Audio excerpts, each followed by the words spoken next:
Well, all right, people. So CM Punk returned last week at Survivor Series. I knew I wouldn't be a big fan of it, but I had to take a week to drink it all in, as Chris Jericho says. So he comes back at Survivor Series. Of course, he gets a big pop. Of course, in the moment, like it's cool to see him back in a WWE ring. But at the same time, again, he's in his mid 40s. He's well past his prime. If this is what we're relying on to make WWE great again or to elevate the product of WWE, they're looking in the wrong spot. He might have a great match here or there, a good WrestleMania match, a good match at the Rumble. And by good, I mean it might attract eyeballs. It might not even be good. It just might be hyped up and, just because of the name CM Punk. But again, if we're looking like what's going to create, great shit the next 10, 15 years, you got to look to the younger talent. And there is no younger talent. The younger talent in this company is just keeps getting rotated through the toilet of NXT. And nothing ever materializes from it. I mean, I hear all these great things about NXT, how awesome it is, but how many top stars has it produced? Pretty much just Roman Reigns, and even the Roman Reigns, who was a glimmer of light in a vast emptiness of the universe, is now starting to fade away.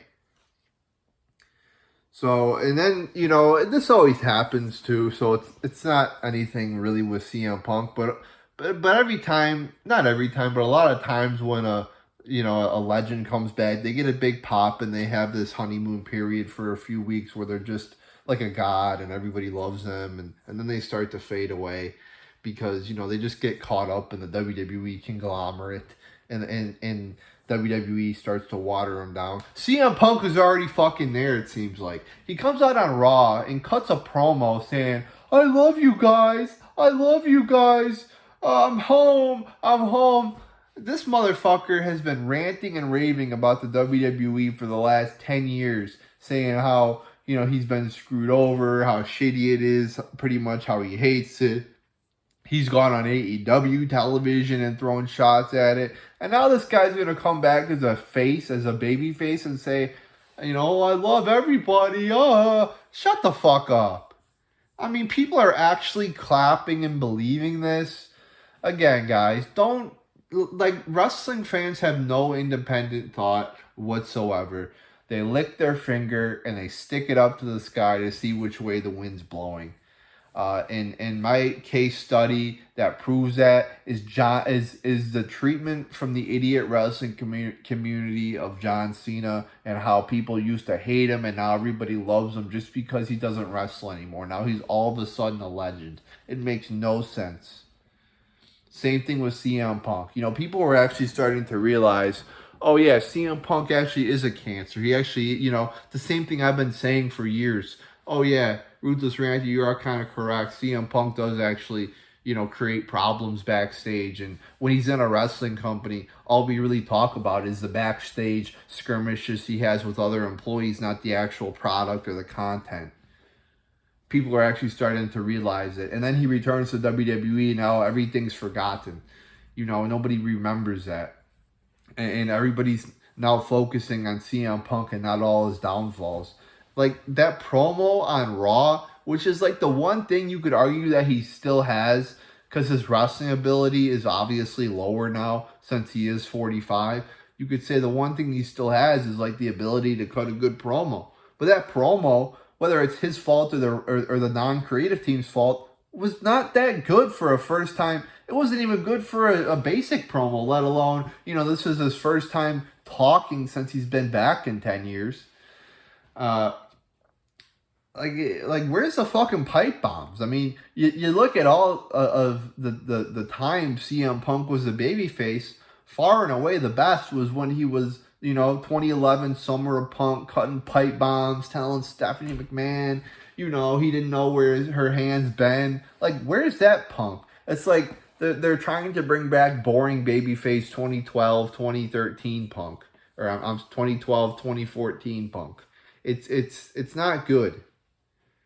And then you got Randy Orton back, which again, same formula. Randy Orton throws his hands up in the air when he gets to the, on the top rope or on the second rope during his entrance. It's pretty funny because that's what I do with this company. You just throw your hands up because you don't understand anything that happens in it. Doesn't make any fucking sense. So, I always hear news, I throw my fucking hands in the air. And Orton, same thing. He's older. He just had fucking double, triple, quadruple fusion back surgery. And this is a guy we're going to rely on. I mean, I'm sorry, but Orton's way past his prime as well. He's almost nearing retirement. He probably has a few good matches in him, maybe, depending on the route the non-creative team goes. But he's on his way out, too. But again, it's not like, oh, we're going to put a lot of effort and we're going to get this guy over that's 28 or 29. No, we're focusing on people that are 45 in their mid-40s, people. Lastly, the fucking dirt sheets are so fucking fucked up. It's not even, close. Anybody that reads, PW Torch or WrestlingNotes.com or all these obscure wrestling websites is a loser. They are the worst. You look at other, sports where they have, inside reporters that give you, the inside scoop, NFL. You got Adam Schefter and, all these other. I'm not even going to go on the list, but they're pretty accurate. When you hear something from them, you're like, yeah, that's probably true. But when you hear something from, Dave Meltzer, who's probably the best one, but even he is lacking. But when you hear, you see these tweets oh, a report. What the fuck? You don't have a fucking source. Oh, I know a guy that knows a guy that knows a guy that works in catering with WWE. Get the fuck out of here. These dirt sheets prove to be wrong time and time again. It's almost like they're trying to be wrong. It's almost like if you just guessed, you would be correct more than these dirt sheets. Don't listen to them. Don't listen to them when it comes to something like CM Punk's return and created as fact. You see so many times, oh, Roman Reigns is going to lose the title at WrestleMania. Roman Reigns is going to do this. CM Punk is going to do... Shut the fuck up. I'm so sick of people. It's bad enough that people spend hours and hours a day wasting their lives watching the actual product on television. It's even worse that people spend hours and hours of their week going on obscure wrestling websites looking for rumors, 95% of which turn out to be true. The 5% that do, it's just, the saying a broken clock is right twice a day. So don't pay attention to these rumors. When I say the IWC means the idiot wrestling community, I really fucking mean that, people. And this is one of the reasons why. They never learn their lessons.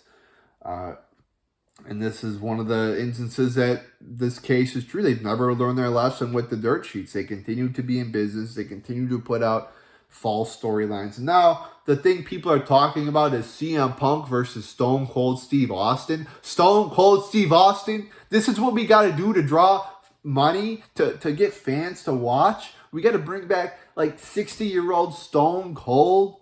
I mean, it's sad. We all love Stone Cold. We all, we're all big fans. He's all on our Mount Rushmore of professional wrestling. But we do not need him back.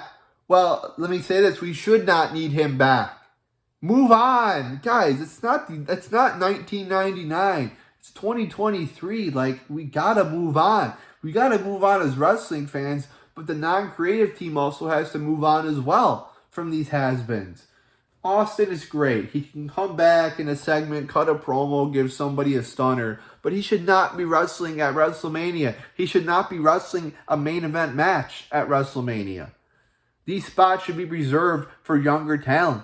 WWE needs to find younger talent. And we, as the idiot wrestling community, need to find younger talent as well and get behind them. Enough with the Stone Colds and the Punks and the Ortons and the Big Shits and the Stings. It's time, and even in the Edges and the Christians. We have to move on. It's going to be hard. It's like moving on from an ex. It's going to be hard, but we're going to find greener pastures down the line. So there you go, people. A little bit of a longer video today, but of course, the retarded wrestling fans are used to watching long shit that's 3 hours long. So what is 10 minutes?